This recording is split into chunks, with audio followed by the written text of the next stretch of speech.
વલસાડના સરીગામ જીઆઈડીસીમાં કેમિકલ કંપનીમાં ગેસ લીકેજની ઘટના બની છે અને ગેસ લીકેજની ઘટના બાદ ધડાકો થયા હોવાની પણ ચર્ચા ચાલી રહી છે।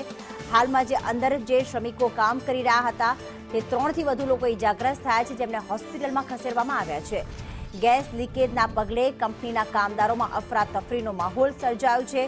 3 લોકો ઇજાગ્રસ્ત થયા છે તો આસપાસના વિસ્તારમાં આંખમાં બળતરાની ફરિયાદ પણ નોંધાઈ। ગેસ લીકેજમાં કંપનીના સંચાલક ઘાયલ થયાની પણ ચર્ચા ચાલી રહી છે। 1 કિલોમીટર વિસ્તારને કોર્ડન કરી પોલીસે રસ્તો બંધ કર્યો છે। સાથે જ કંપનીઓના એક્સપર્ટ ઘટનાને કંટ્રોલ કરવા કામે પણ લાગ્યા છે। સમગ્ર જીઆઈડીસી વિસ્તારમાં વીજ પુરવઠો બંધ કરવામાં આવ્યો છે। તો હાલમાં જે ઘટના બની છે જેમાં જીઆઈડીસી વિસ્તારમાં ગેસ લીકેજ થતા 3 કામદારોને ઈજા પહોંચી છે। જાવેદ જોડાઈ ગયા છે। જાવેદ, આખી ઘટના કઈ રીતે બની છે અને હાલમાં આસપાસ જ્યાં ગેસ લીક થયો છે ત્યાં કેવી કેવી તકલીફો ઊભી થઈ છે?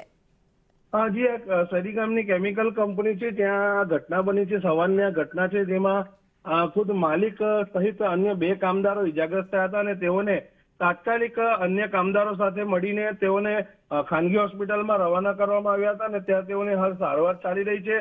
ઘટના બનતાની સાથે જે ગેસ તે આજુબાજુના વિસ્તારોમાં ફેલાયો હતો હવામાં, જેના કારણે અન્ય કંપનીના જે કામદારો છે તેઓ પણ પોતાની કંપનીમાંથી બહાર નીકળીને સલામત સ્થળે ખસી ગયા હતા। તો હાલ જે છે પોલીસે આ વિસ્તારને 1 કિલોમીટર સુધી કોર્ડન કર્યો છે। ખાનગી કેમિકલ અન્ય કંપનીઓના જે એક્સપર્ટો છે એ આ ઘટનાને કંટ્રોલમાં લઈ રહ્યા છે। ક્યાંક ને ક્યાંક આ ઘટનાની અંદર ધાક પીછોડો કરવામાં આવી રહ્યો છે અને શંકાના ઘેરામાં આવી રહી છે આ ઘટના કે કંઈક છુપાવવામાં આવી રહ્યું છે। કોઈ પણ પ્રકારની માહિતી આપવામાં નથી આવી રહી। સરીગામ એસોસિએશન દ્વારા પણ આ બાબતે કોઈ માહિતી નથી અપાઈ રહી।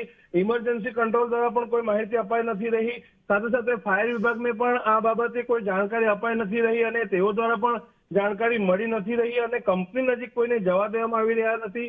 કોઈ પણ પ્રકારની માહિતી બહાર આવવા દેવામાં આવી નથી રહી। સૂત્રો દ્વારા મળી રહેલી માહિતી મુજબ સરીગામની જે બીજી અન્ય મોટી કેમિકલ કંપનીઓ છે તેના એક્સપર્ટો આ ઘટનાને કંટ્રોલમાં કરવાની કામગીરી હાલ કરી રહ્યા છે। કયા પ્રકારનો ગેસ કે કેમિકલ લીકેજ થયું છે એની કોઈ માહિતી મળી છે? જી, એ પ્રકારની કોઈ પણ માહિતી હાલ મળી નથી, પરંતુ જે ગેસ લીકેજ થયો તેના કારણે લોકોના આંખોમાં બળતરા થયા હતા, શ્વાસ રૂંધાવાની ઘટનાઓ સામે આવી હતી, જેના કારણે આ કંપની આજુબાજુમાં આવેલી જે અન્ય કંપનીઓ છે એના કામદારો પણ પોતાની કંપનીઓમાંથી બહાર નીકળી ગયા હતા અને તેઓ સલામત સ્થળે ખસી ગયા હતા। બિલકુલ, આભાર તમામ વિગતો માટે જાણો।